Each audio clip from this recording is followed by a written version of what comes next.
The one element I believe is key to the success of any diet is satiety. If you are not satiated, then the likelihood with the environment that we live in, you're probably going to fail. The restrictive nature is just setting you up for a rebound, and that's why you see the chronic yo-yo dieters. All the evidence says if you restrict without intelligence and application, then you are setting yourself up for a bigger weight gain. Today's guest is Wade Lightheart, a 3-time Canadian natural bodybuilding champion, co-founder of BIOptimizers, and one of the world's leading authorities on natural nutrition, supplementation, and training methods. Today, Wade and I discuss why most people today are sick, the principles that make all healthy diets work long-term, the critical importance of magnesium, and how to keep yourself at peak performance into your 80s and even 90s. In North America, it's almost impossible to get sufficient levels of magnesium. And I call magnesium the miracle mineral. It's involved in over 600 functions in the body. It's essentially a catalyst to enzyme function, electrolyte regulation, neurotransmitter formation, vasodilation, the relaxation response in both your nervous system and your muscles. It's huge, its impact. And if you're deficient, everything starts to slow down like you don't have enough electrical juice. Hey Fit Mothers, this is your official invitation to come to our first ever conference called Fit Father, Fit Mother Live. Join us in August 2025 for 3 transformational days designed to help you overcome one of life's greatest obstacles, staying consistent and motivated with your health amidst the challenges and busyness of life. At Fit Father, Fit Mother Live, we're bringing together world-class health experts to help you become more focused, more disciplined, and take your results to the next level. Day 1 of the event focuses on mindset and mental health because, as you know, real change starts in your mind. We'll give you proven strategies to reduce stress, unlock greater discipline, motivation, and mental clarity. Day 2 focuses on your physical health and longevity. You'll hear from top doctors and experts on the latest methods to speed up your fat loss, build muscle, enhance your longevity, and balance your hormones. Day 3 is all about the power of community and accountability. You'll make real connections with like-minded fit mothers and fit fathers who will become your friends and support you long after this event ends. And we'll also have dozens of top-tier health companies on-site as vendors, showcasing the latest products, technologies, and innovations to support your health journey. This is so much more than just a conference. This event is your chance to connect with your fellow fit family, to recharge your batteries on an unbelievable wellness vacation, and take your results to the next level. Don't miss out on the best fitness event of 2025. Register now at fitmotherproject.com/2025 to secure your spot today. All right, friends, welcome back to another episode here on the Fit Father and Fit Mother Project podcast. I am joined by an old and dear friend of mine, Wade Lightheart. He is many things: a champion natural bodybuilder, a health educator with decades of experience, and a co-founder of BIOptimizers, which is one of the greatest supplement companies in the world that focuses on developing world-class digestion products that end up improving your energy systems in your life and your longevity and your performance. So Wade, thank you for coming on to the show. I'm excited to have a deep conversation. And as we get into these many topics, talking about the importance of micronutrients like magnesium, your take on optimum diet for longevity, I'd love for you to share with us some of your origin story about why you basically directed your whole life around health and performance and muscle building and longevity. Why did this capture your heart? Oh, well, thanks for asking. Great to be here. I grew up in Canada playing hockey and sports and living in a rural environment. And when I got 15, my sister was diagnosed with Hodgkin's disease, a form of cancer of the lymph nodes. And I watched her progress through the medical model over 4 years before she died at the age of 22. So having, at a formative part of my life, where you don't really think about death or you don't really think about illness, I had firsthand exposure to that whole journey that she went through. And it was a painful journey. And what I found was there was a tremendous amount of effort and energy put into this, but it didn't make sense to my 15-year-old, 16-year-old self. I would say, well, how come we're driving where she's, she gets a treatment and then we have to stop 6 times on the way home for her to vomit because she's so sick and stays in bed for 3 days. I'm like, it looks like the treatment is worse than the cure. And it's kind of like, if I want to be healthy, wouldn't I do things to be healthy as opposed to interactions? And that's a very low resolution look at illness, Yeah. but it was the foundation of like, well, what, my health isn't a guarantee and my life isn't a guarantee. So, well, what do I need to do? And it started out, I thought if you could build a physically vital, like building muscles and, training and running and all these sort of things that were these externalized markers to health that would help. And there is some utility in that mindset. And I went to university to study exercise physiology. And so what I found is I got all this compartmentalized information. In other words, it was a great background, but I can remember going to my exercise physiology professor in my fourth year because I had tried a new form of training. It was very, very high intensity. And over the course of 4 months, I dropped my heart rate by about 10 points, like 10 beats a minute, which is a significant, it's actually a ginormous leap. Especially for a fit guy. Yeah. And I went to my professor and I said, well, here's what I've been doing. I'm not doing any cardio-based training at this stage, but I've noticed this change. What do you think caused that change? And he did not have a decent answer for me. And I was like, I'm wasting my time here. If the guy in the Department of Exercise Physiology can't explain this to me or set me in the right direction, I need to go find people who are producing results. And so I exited university and just started finding people who are producing results. I continued on with my bodybuilding career, and I started working in virtually every single facet of the nutrition industry. So, as a represented athlete, and then I worked at a nutrition store and I worked at a gym and, eventually, started writing books and doing my own personal training and coaching. And then I started to see that there were patterns in types of people and what they needed to address and what happened. And then after the Mr. Universe contest in 2003, Matt and I started what is now today BIOptimizers. We were an education-based company, and I wanted to help people who are in the muscle building fitness world avoid, falling into the trap of just using drugs to get gains. Yep. And that led to the formation of our first product, which was Massons, a digestive health product 20 years ago. So, and eventually we moved into a highly educated-based premium nutrition brand, and it's a longer play to play that game. Most companies just do a white label fad type of product with very low resolution information from lab assays relative to, is it biologically active and effective? Can you demonstrate this?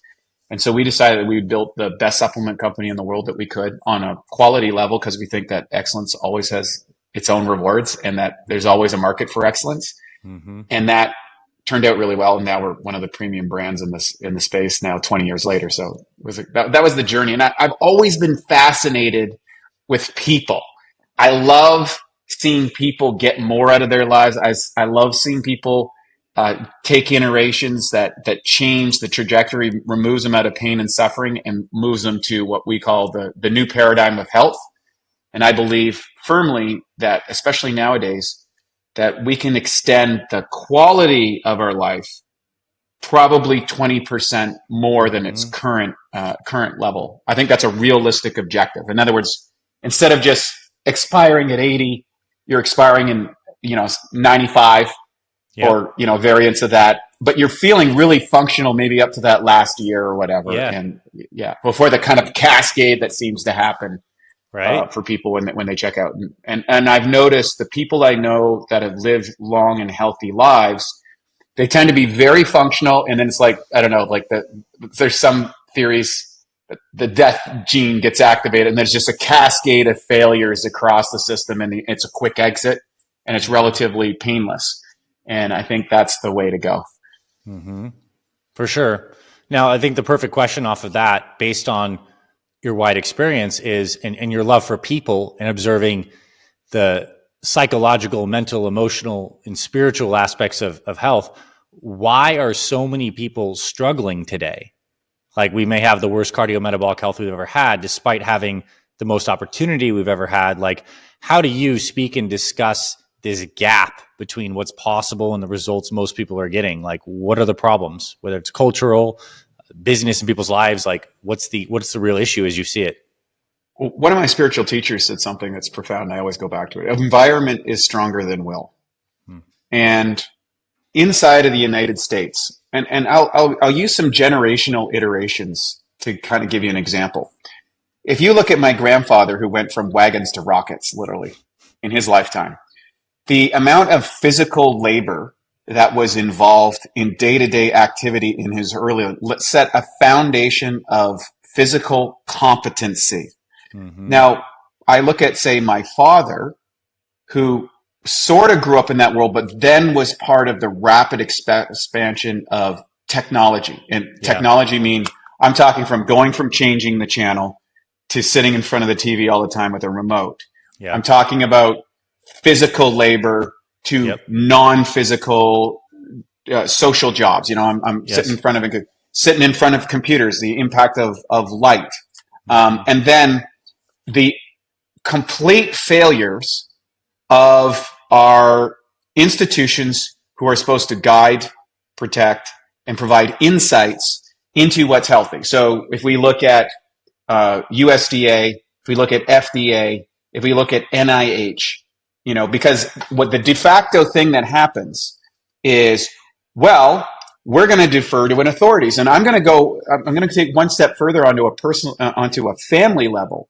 Yeah. Is when I was a kid, no cell phones, no communication. I think we were sent out after school and literally come home for dinner and then come home, go out again and come home at dark.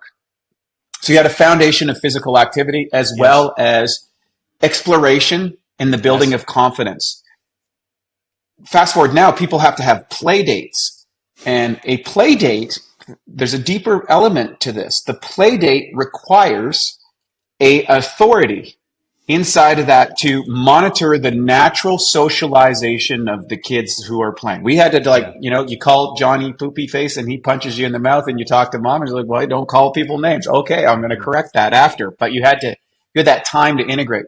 So what happened is now from early childhood, it's become not about my own autonomy and responsibilities that go with that. It's about, can I present a better case to some authority to get validation for my lack of socialization?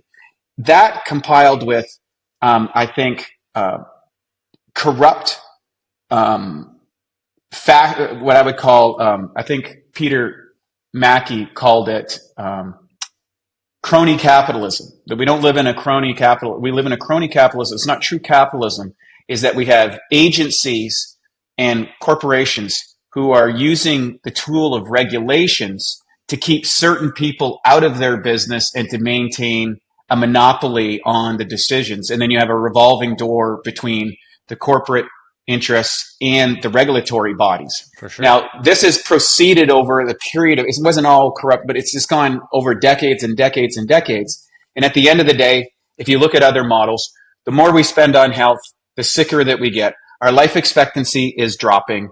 We have partnerships between the pharmaceutical and big agri that allows people to stay alive but sick and dependent on iterations and the authorities. And as doctors spend a lot of time looking at very complex process that requires intense amount of study, research, effort, and competency.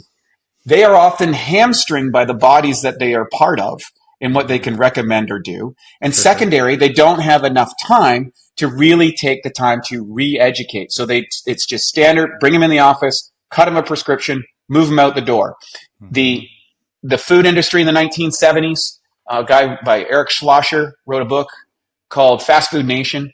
And what happened is the conglomerations of big food companies realized that the cost of customer acquisition is the most expensive part in a business. And because there was only a few players left in the game because of the regulatory bodies, they were like, well, we can't actually get more market share. We're just going to trade market share and spend all this money but not get anything back. So what we need to do is get people to consume more of our product who are already our customers. That's when the chemical industry started developing food mimickers. In other words, products that mimic nutrients and vitamins and things like that our bodies need it and would require and have a natural response to eat more of in a deficiency. And that would increase the amount that we would consume of this and that. And from that standpoint, that food science became perfected over the next couple of decades. and you saw the supersized products, you saw the bigger packaging, you saw higher levels of consumption from a caloric intake. So we have several things happening. One, we have a lack of autonomy in personal individuation. Second, we have a failure of the agencies that were put in place to regulate, bad actors in the industry through proper providing quality nutrition to people. And we have a massive reduction of physical activity. So someone like my father, when I say, hey, Dad, you're in your 70s now, it'd be good for you to go to the gym a couple times a week. He grew up in a mindset of world, well, I'll just go work outside. But it's like, right. And so the specifics that he might need, but he'll sit in front of his TV for 4 or 5 hours every night. And so there's a gap between living in the new world paradigm where we have to conscientiously book in active time in order to maintain our health. And we need active awareness about removing the tendency to overconsume products that throw our caloric model off, because at the end of the day, obesity is the number one contributor to every single disease there is. It's the big mitigator on all those things. And if you take that into effect, those three elements have created an environment, unless you are conscientiously seeking an expert such as yourself to guide the person specifically on what you can do, what you can't do, and that's customized to a lifestyle, to unique genetic and epigenetic components, then the likelihood that the person is going to succeed is almost zero, because the environmental influences are overwhelming to the individual who's got a regular job and a couple of kids and is running that lifestyle. So that's why I think the whole podcast space is so important, and is now we're seeing a new media landscape where experts who are actually living the life that we want to live, giving the information, as opposed to a governing body or a governing institution or something that can't address you, the unique individual, and where you're at. So I'm really excited about the future and where we're going, but that's, I think, the crisis has led to the awareness, and the awareness leads to the course correction, and I think we're well on our way to course correcting it now. Honestly, brilliant start.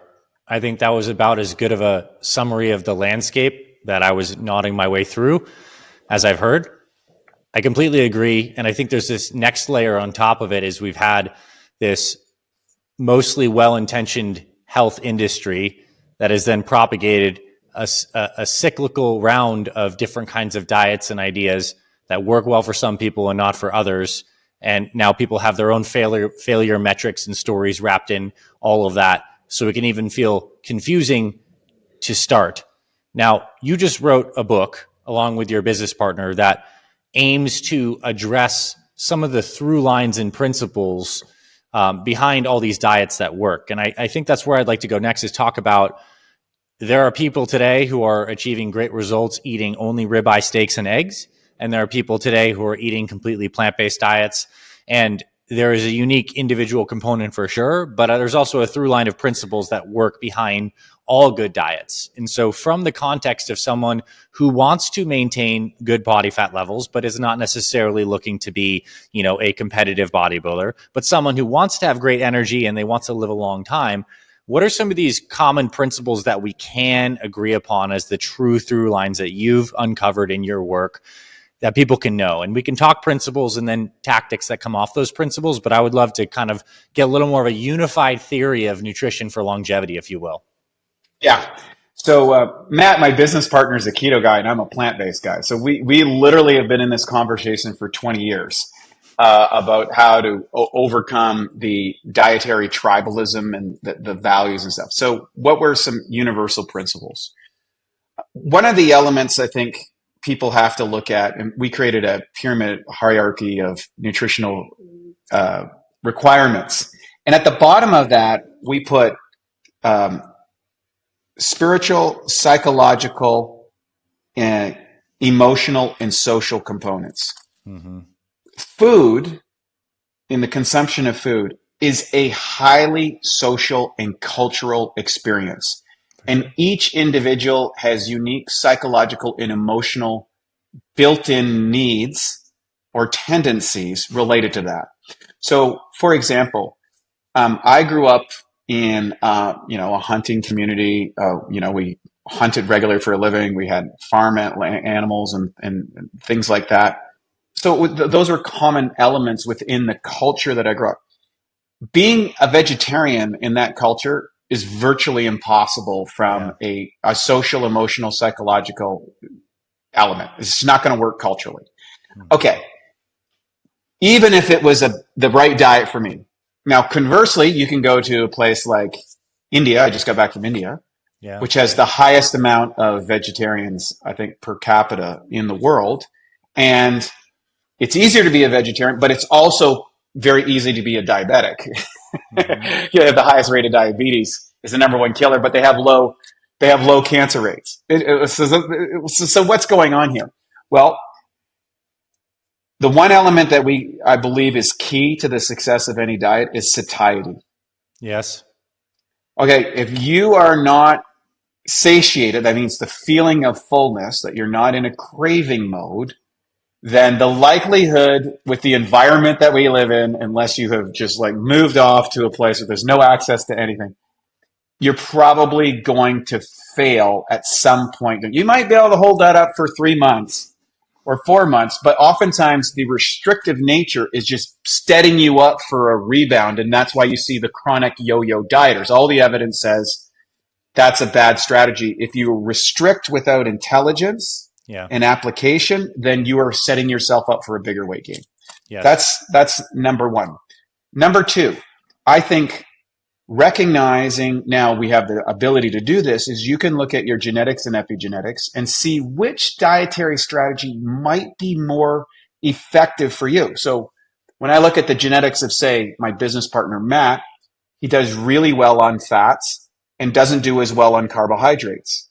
I'm literally the inversion of that. I do really well on carbohydrates and not so well on fats. So based on that, a plant-based model can work very well for me, which would be a fail for him.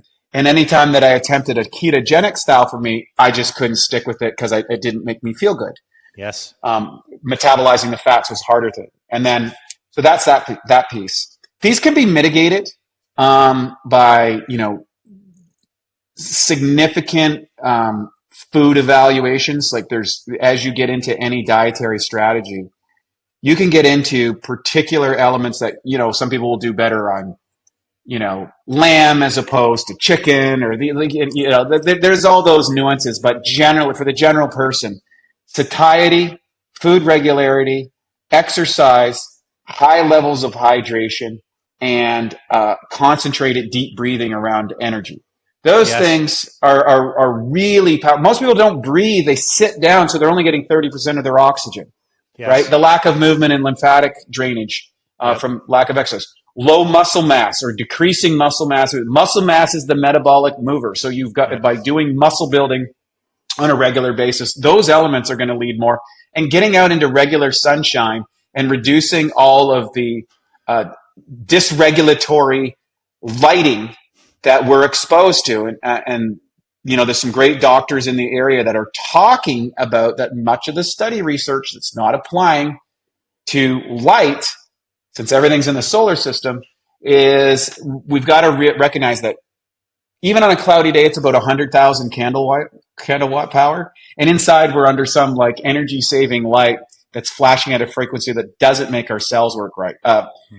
Reducing blue light at night that throws off sleep cycles because we're completely out of our sleep rhythms. All of those set up hormone cascades, hunger factors, routine of incorporating an exercise routine. And then I've found out recently as a dad, listen, I have to go to bed a little bit earlier and I have to get up a little bit early so I can get my exercise out of the way before the kids get up. Because with kids, this can be very dysregulating for scheduling, especially when they're young. And so you got to get ahead of those and set those priorities as my physical self is of importance. And then finally, and you could have put this first, is having a quarterback to guide you. We're bombarded by social media. And especially if you're not in your best physical condition and you want to work on it, what happens is the progress is probably not going to be as fast as you want or as easy as you think it might be. And what happens, you might be setting momentum and lifestyle habits that are going to lead you where you want to go, but you're bombarded by counter information, which is playing on the insecurities that you have, saying, well, maybe I'm not doing the right thing. Bob's just on a total keto diet, or Jordan Peterson's not eating anything but steaks. Maybe I should do that, and that lack of confidence is give you what we call the downward spiral of the efforts. You know what? Whatever. Okay, I'll hit the diet on Monday. It's Super Bowl weekend. I'm going crazy this week. It's Thanksgiving. Oh, it's another social. And then all of a sudden it's the end of the year. You had your yearly goals last year. And now instead of being in your best shape ever, you're another 10 pounds heavier than before, and you're further behind the 8 ball. And people can only handle so many of those strikes before they just give up. And the weight of the environment that we're living in has now led you to not hold those standards to yourself. So, and then I guess there's one other piece, going back to environment. You got to hang around the people that are producing the results that you want, that's their standard of life. If, like, I have a friend that's in the men's space, and, he would go in and out of fitness, and then he started hanging around with guys that fitness was a priority as fathers and husbands and all that sort of stuff. And within a very short period of time, not only was he at his best level, but his peers were at the best level, and they were holding each other accountable to that. Yes. And so having that culture around you and that's probably one of the upsides of CrossFit. The downside of CrossFit is that it can put people in an environment of competition that can be damaging. But the upside was the social component of the gym environment that had people going at each other and competing and creating a culture, because I think we've reduced the natural communications of humans on the socialization. When I used to go to the gym, 25, 30 years ago, everybody knew everybody. Yeah. Yeah, you knew everybody. It was a thing. Everybody knew it was a competition, competing. You're all friends. You're spotting each other. Now everybody's got the headphones on. Nobody wants to look at anybody else. And you lose that social component that I think is really, really powerful as a motivating influence to stay on target with your goals. So authorities, environment, satiety, and personal customization is the key. How's your vitamin D looking these days? If you're like most people, it's probably not great. Studies show that over 45% of adults are deficient in vitamin D. Why? Because we simply don't get enough sunlight. Whether it's because long hours working indoors, living in cloudy climates, or covering up with sunscreen, our skin isn't soaking up those critical UVB rays like it used to. And here's the kicker. Low vitamin D isn't just about weak bones. It's linked to fatigue, depression, and even a weaker immune system. And that's where the MitoLux Sun Lamp comes in. MitoLux gives you your daily dose of sunshine right in the comfort of your own home. In fact, it's designed to mimic the best of the sun spectrum, including all those important UVB rays and infrared rays to help you naturally boost your vitamin D, serotonin levels, and even your hormones. It also doubles as a red light therapy device for skin anti-aging. Just 5 minutes a day on the MitoLux can give you up to 4,000 IUs of vitamin D, so you're on your way to feeling brighter, stronger, and more energized without worrying about the weather or harmful overexposure to the sun. Ready to light up your health? Head to mitolux.com and use promo code FITFAMILY10 for an exclusive 10% off your first lamp. MitoLux, get your daily dose of sunshine. I'm going to bring out some highlight points like you just did that really stood out for me. One certainly is on the diet that's going to work best for someone. Fundamentally, it fits cultural and family constraints. Like, it works within your social circle. And I had this epiphany, when you're married to somebody, you have a life partner, but you also have an eating partner. Like, this is the person you're going to be interfacing with, pretty much on dinners, for example, the rest of your life. So finding ways to create more harmony around that is always going to be a win.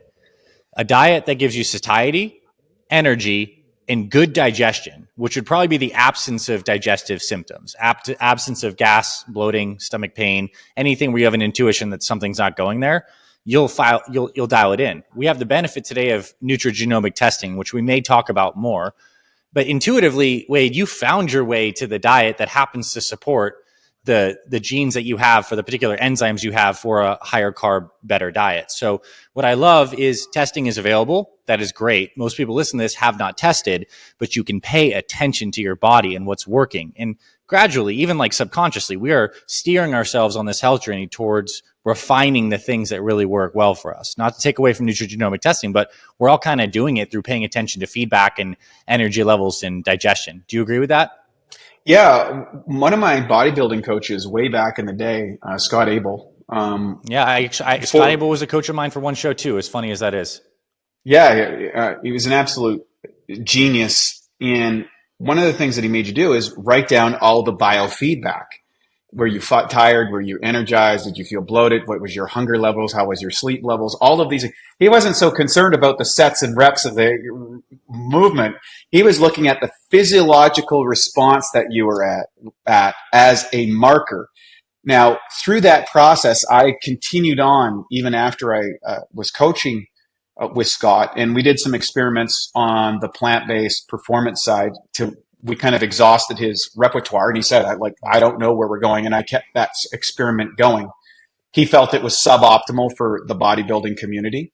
And I said, well, based on current knowledge, probably is, but I don't think that should be a holdback for the future. And fortunate enough, I was able to certainly produce similar results on a plant-based diet, but I had to overcome a lot of different things. And I used that feedback model. And when I did get my genetics test, I remember the ND we were going over that. And she's like, it's pretty remarkable that like your diet is pretty concordant with like, it's about 95% on. Exactly. And I was like, yeah, but I want that extra 5%. And there were some nuances, particularly on vitamin uptake, that was very helpful for me that I couldn't see because I didn't know what I didn't know. I might have maintained those sufficiency forever. Yeah. Your energy level is going to be a constellation of how well all these small metabolic processes that create a symphony. If one thing's not working well, there's backup pathways that can help support and catch. So until you do the testing, you don't know that exactly. So what tests are there any commercial tests that you like for like the metabolome or anything that you recommend and you have used? Yeah. So I think, genetics tests vary from person to person. So, there's a lot of great ones out there. I'm not so concerned about that one, just as long as you have an ND that's familiar with genetics to be able to interpret the results that they're getting. And they usually have a favorite, but I think that's a good start. The other thing is the good old DEXA scan. DEXA scan is the best muscle, body fat, lean body mass or bone mass test that you can do easily, that's easily accessible in most major cities. Using that as a directional equivalent, does your exercise and nutrition supporting what you're doing or not? Like, for example, if you're on Ozempic and think, oh, wow, I'm dropping, 20, 30 pounds, but then you look, your lean body mass and your bone mass is dropped into the tank. Now you know that, people don't know this when they're taking, diet drugs. You might have a diet strategy or an exercise strategy. I'll give you another example. So I was training and I know I'm off topic, but just to point to that, after I did the Mr.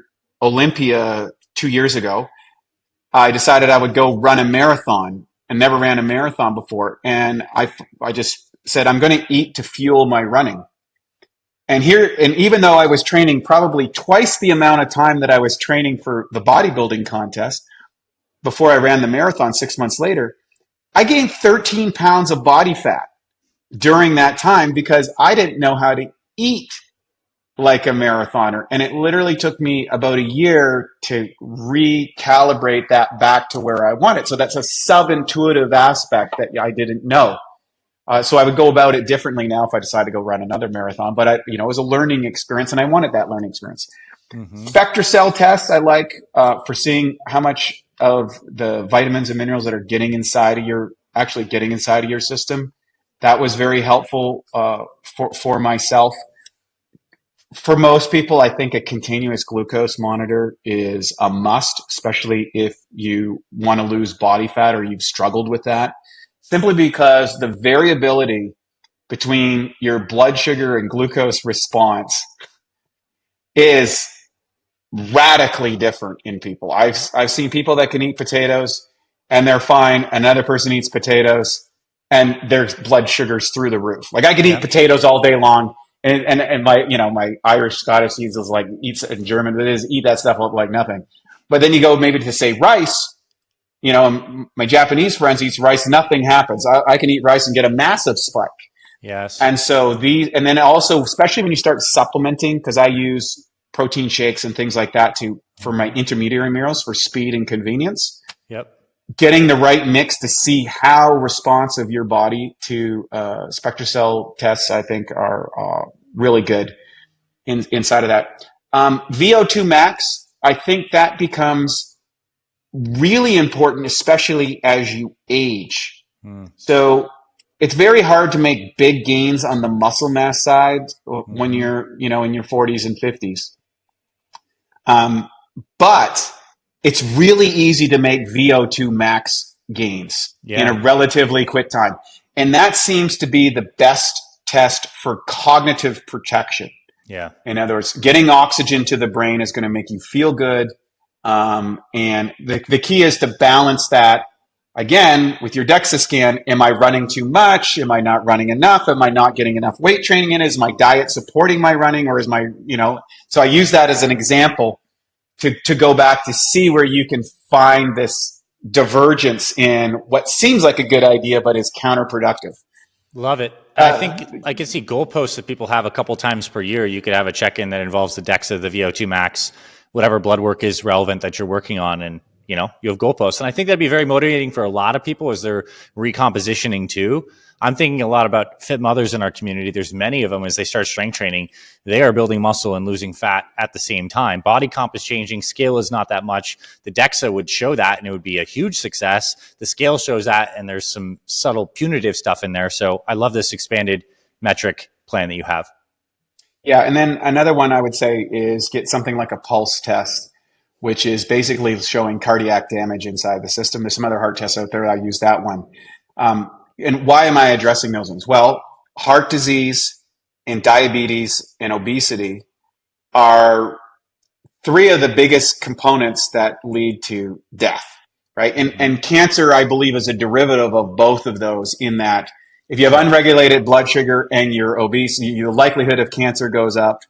And so you can use that as a substandard. And then the other thing is I think the third or fourth leading cause of death is pharmaceutical enhancement.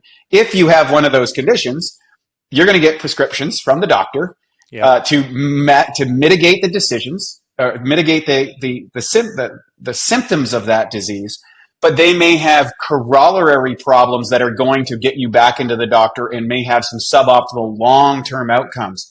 And that's the difference of having both an MD and an ND in your teamwork. So you have a counter authorities about, okay, I need to deal with this in the short term as what the MD's job is.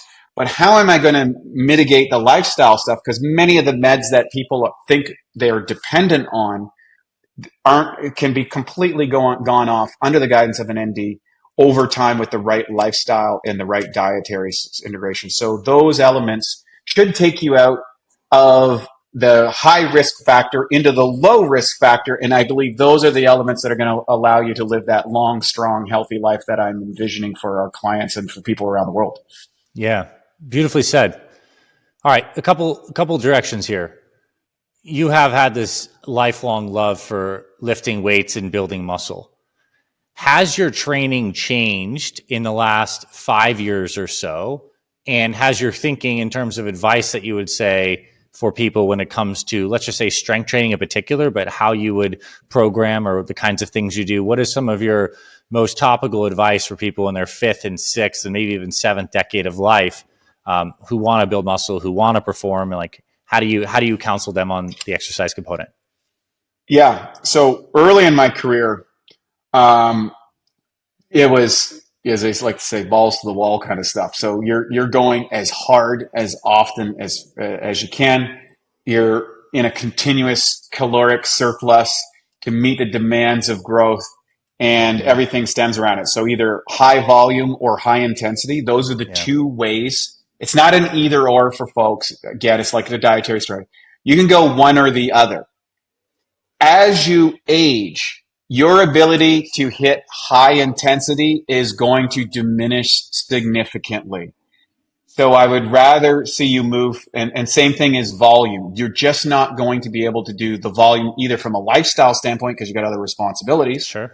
or it's simply you can't recover from that level of volume. Mm-hmm. So generally what happens in the middle age is, okay, I've reached the peak of muscle mass that I'm probably going to carry in my life. Now I need to go into a protective mode. So in that case, reducing the volume, reducing the intensity, and reducing the frequency are going to be the elements. It's going to vary on individual to individual on how well these other elements are going on in your life. So now I'm much easier to give myself an off day if I've been traveling, or if I'm just not feeling my oats that day because I stayed up too late working on a spreadsheet for the company. And I'm like, I get up in the morning, I'm like, I don't have much gas. So instead of hitting the gym today, I'm going to go for a little walk down to the beach. So creating those back off elements and psychologically not beating yourself up. I'm a guy that has extremely high standards. And it's just like, and it's like, okay, I got high standards, but like, is this standard realistic for all of these other things that I want going on? And I just, it's not that I'm giving myself less, I'm backing off to give myself more. Yeah. So those are the elements. Going for the PRs and the low repetitions where you can get into injury. And I remember the first time this happened to me. It's a funny story. I went to the gym one day and I was feeling as good as I felt. And I'm like, it was a leg day and I'm just banging out sets and I'm feeling awesome. And I'm loading up the bar and I'm cranking it. I'm feeling like, man, I feel like I'm in my 20s again. The next day, my back's hurting. I'm in total pain. I remember calling my coach at the time, Scott at the time. This is a long time ago. And I said, dude, it's like, I thought I just smoked everything yesterday. I feel like garbage today. What's going on? He goes, let me guess. You were feeling awesome yesterday when you went on your leg routine. I said, yeah. He goes, those are the days you have to worry about when you get older, because you do go that extra mile. You push, something snaps, something goes off. So you want to, there was a fellow by the name of Bill Pearl. He wrote a great book, Keys to the Inner Universe, and another one called Beyond the Universe. And he lived an extraordinary life up into his 90s, high levels of muscularity, he's former Mr. Universe. He said, always leave the gym feeling like you could do more. And I've incorporated that into my mindset, is that, okay, you know what? I could go a little bit further, but you know what? I'm going to save a little bit more for the next day. And that mindset has allowed me to be, be able to maintain my muscle mass even in my 50s. That what I had when I was in my 30s with no TRT. And that's another element. Recognize that I'm not against TRT or hormone optimization as you get older, but separate your favorite advocate out there if they're using hormonal augmentation without communicating to you, the consumer, in the impact of that. And then also hormone supplementation is not for everybody, and there are risks associated, which are going to vary again. And you need to have the guidance of someone who's well-versed in your hormones to understand the interactions and changes that can happen if you start to augment with hormones. So I'm an advocate for it as you get older. I want to be clear about that. I think it's improved the quality of life of a lot of people, but make sure the advice that you're getting on social media has the caveat, well, that guy's doing this, this, and this. And that's the thing that bugs me the most, is I see so many, nutritional supplement promoters, or they're promoting the latest biohacking thing. They're not revealing to the consumer that they're on, 15 different drugs, which are very potent, that's leading a lot of that result or counteracting some of the short-term side effects that maybe a supplement. So you can get faulty data from social quote unquote proof. And so people understand the effect of these things is quite massive. Like taking a high dose of TRT can be the deciding factor on why they can maintain 5-10% less body fat than you and carry more muscle as well. It's like, it is a big deal. It's a huge deal. Okay. I want to talk about magnesium, because this is something that BIOptimizers basically created the world-class product on. I mean, you guys decided you wanted to build the best stuff, and magnesium was an area that you really helped pave the path and added a lot of education on why people need this. So give us a little bit of you feel free also from the history of the company standpoint and how magnesium's kind of like changed in the supplement landscape, because I think that'll be interesting. You've been in the magnesium game for so long. Why people need it as well weaved into there would be really great. And I'm full support. Magnesium Breakthrough is the best product you can get. So tell us about magnesium, please.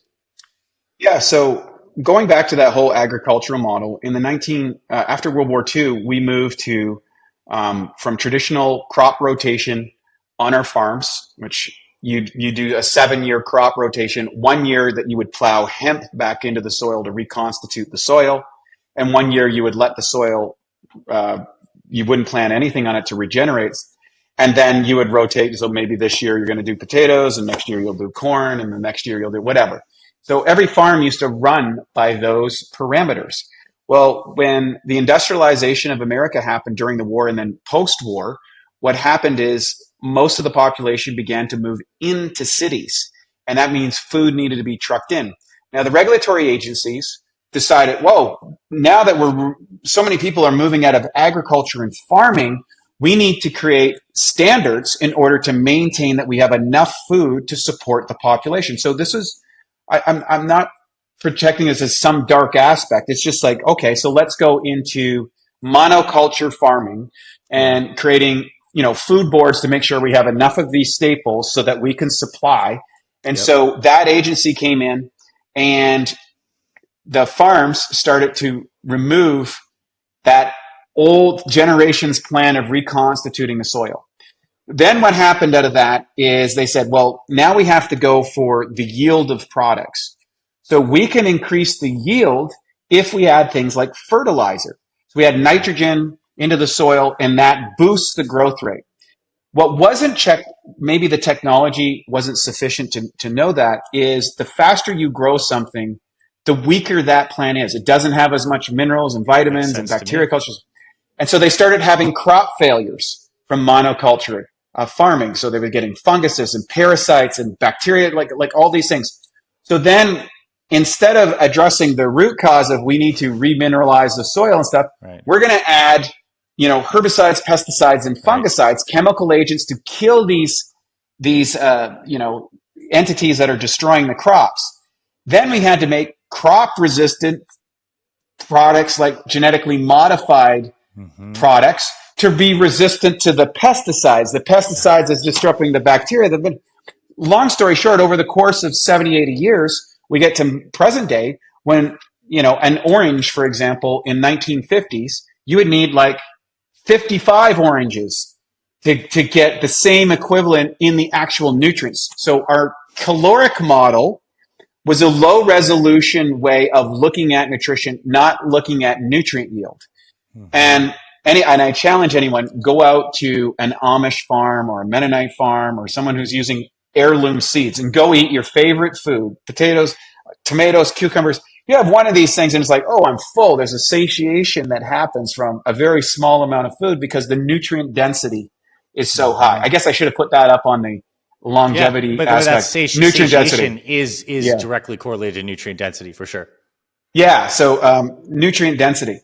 So long story short, in North America, it's almost impossible to get sufficient levels of magnesium. And I call magnesium the miracle mineral. It's involved in over 600 functions in the body. They're discovering new parameters for it every day. It's essentially a catalyst to enzyme function, to electrolyte regulation, to neurotransmitter formation, to vasodilation, the relaxation response in both your nervous system and your muscles. It's huge and its impact. And if you're deficient, what tends to happen is you are entering into what I would call a constrictive process, cramping in muscles, vasoconstriction, which reduces oxygen and blood flow, fatigue, tiredness. Increases blood pressure, yes. Improper flow of electrical impulses, disruption in enzymatic activity. You have over 25,000 enzymes in the body that do all different functions. They're the catalyst for everything. So basically everything starts to slow down like you don't have enough electrical juice. And when people add magnesium into their diets, what typically happens, and I've been in the industry my whole life, so 37 years I've been in the nutrition industry. I started when I was 15. And I've never seen a product that had so many corollary, like, hey, this worked for this and this worked for this. So everything from sleep regulation, constipation, PMS pain, vasodilation, heart components, blood sugar regulation. We're seeing these results with magnesium. And I always say, it's not that magnesium is so great. It's that we're so deficient in magnesium. The other element is in a highly electromagnetic pollution area with all these blue lights and all this Wi-Fi, it seems that there is an increased requirement for the needs of magnesium because of the stimulatory effects on our bodies. And there is also a genetic variance to that. So some people are much more susceptible to Wi-Fi stimulation and electromagnetic pollution than others. And knowing where you are on that scale is going to be helpful in regulating it. And so when I discovered this, and literally I burned myself out from working 3 different companies and burning the candle at both ends, so to speak, and using stimulants and stuff to keep myself going, which were all exhausting. By the way, caffeine reduces the absorption of magnesium. And so when I did some testing, I did an EEG. My brain looked like it was a brain of a 7-year-old. It felt like that.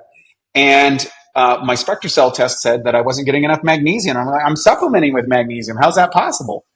And so that led Matt and I to go on a deep dive in magnesium world. And turned out for him, Matt always struggled with sleep. And magnesium was a big advancement in his sleep cycle and his sleep routine. And for me, it was a big regulation in reducing my genetic proclivity to be overstimulated from caffeine. Mm-hmm. I like caffeine, but if I drink too much of it, it doesn't do well for me. So I had to find a mitigation result. And so we started experimenting with all the different magnesiums were out there to see which one was best. We have a lab in Bosnia that can test all this stuff.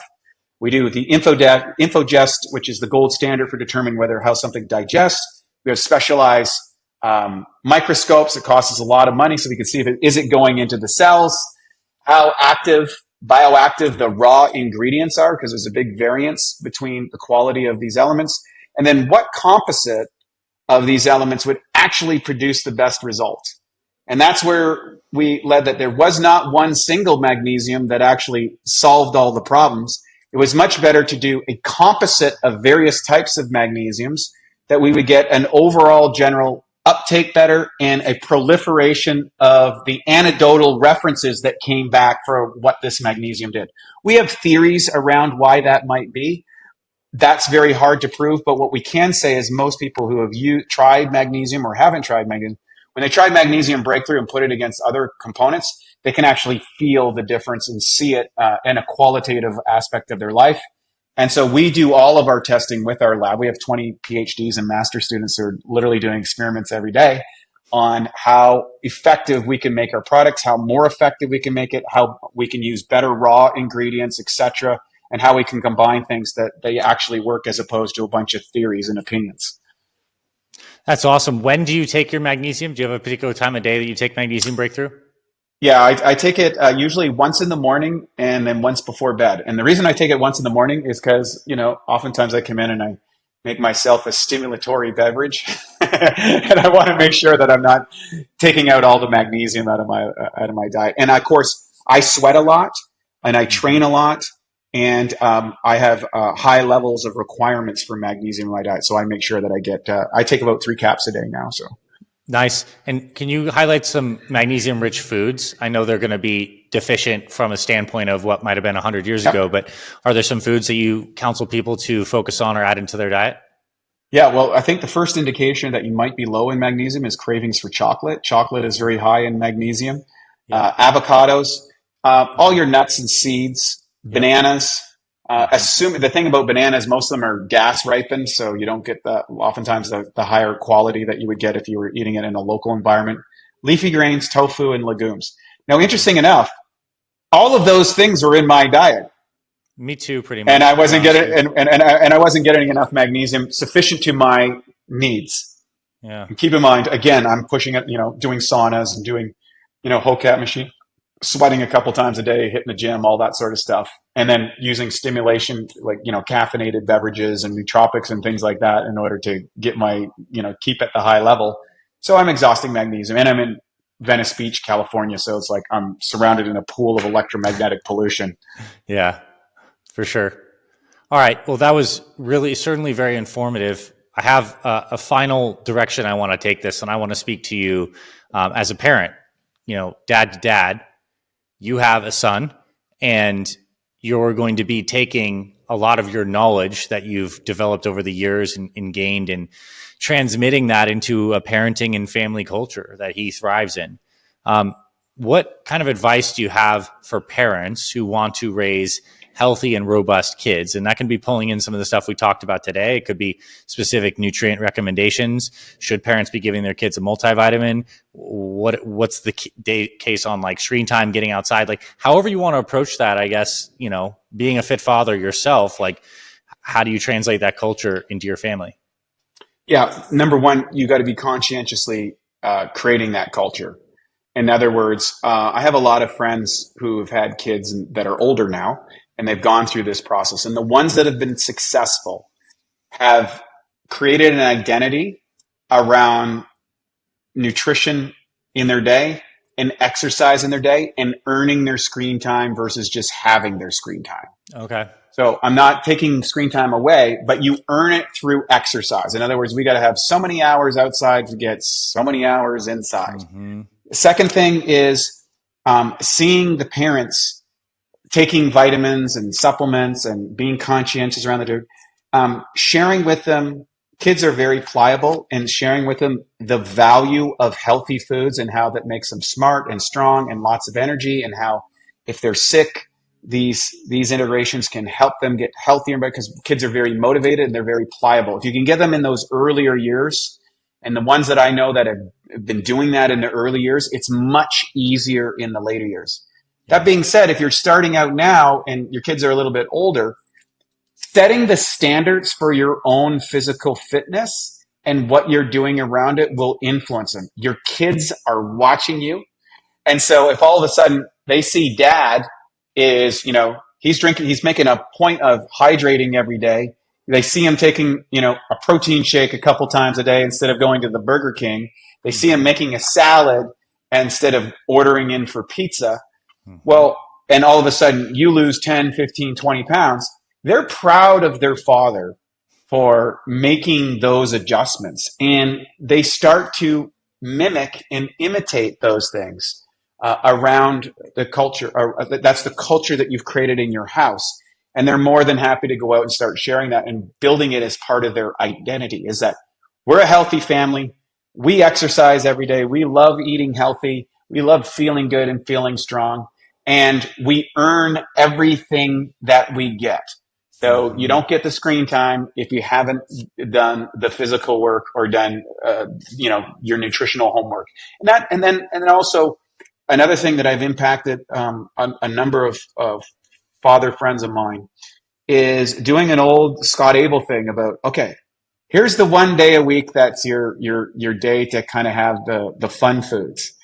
And that way I don't demonize bad foods. I don't get an unhealthy relationship with, the niceties of life. I mean, the reason why people go eat ice cream, pizza, French fries, burgers, it tastes good. It's awesome. I do it myself. I do that in a controlled environment, saying, okay, Saturday, spike day. What are we going to have for Saturday? So we have that delayed gratification. We don't have ice cream on Tuesdays, but on Saturday, if we hit all our goals, we'll go for ice cream on Saturday. So you're setting that up.